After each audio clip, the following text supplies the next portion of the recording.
Oui, donc après, en fait, ça fait trois textes que j'illustre, trois textes de théâtre que j'illustre pour Actes Sud depuis septembre.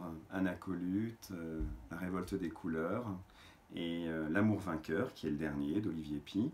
Et en fait, ce qui est intéressant dans ce travail, justement, c'est que le texte est une pièce de théâtre. Donc il y a une autre façon de voir, de penser l'image.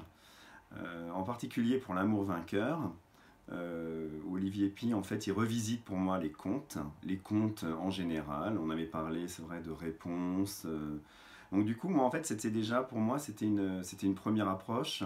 Le conte revisité, et en même temps, l'idée quand même du Moyen-Âge, et même mélanger les époques. Je pense que comme j'ai l'impression que Olivier Py, c'est comme un espèce de rébus, de puzzle où les choses s'assemblent. Elles peuvent être anachroniques, voilà, elles peuvent être de différentes époques. Et moi, j'ai voulu montrer ça aussi dans mes images. En particulier, par exemple, le général qui est un personnage malfaisant qui annonce la guerre. Ce personnage, je voulais le situer justement comme une espèce de général comme Pinochet, quoi, dans les années 70, Amérique du Sud, dictateur.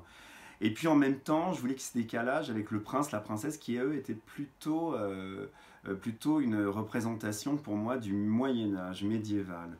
Et aussi toute l'imagerie du Moyen Âge, avec les plans frontales, des rapports symboliques des objets. Les objets peuvent réagir dans les scènes. Et moi, je l'ai vu comme ça.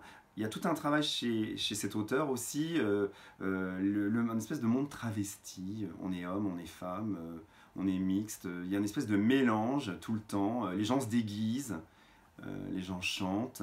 Donc il fallait aussi qu'il y ait une vision un peu, je trouve, qui ait un peu d'humour ou de poésie en tout cas. Parce qu'en fait là-dedans, c'est l'amour qui est vainqueur. Voilà.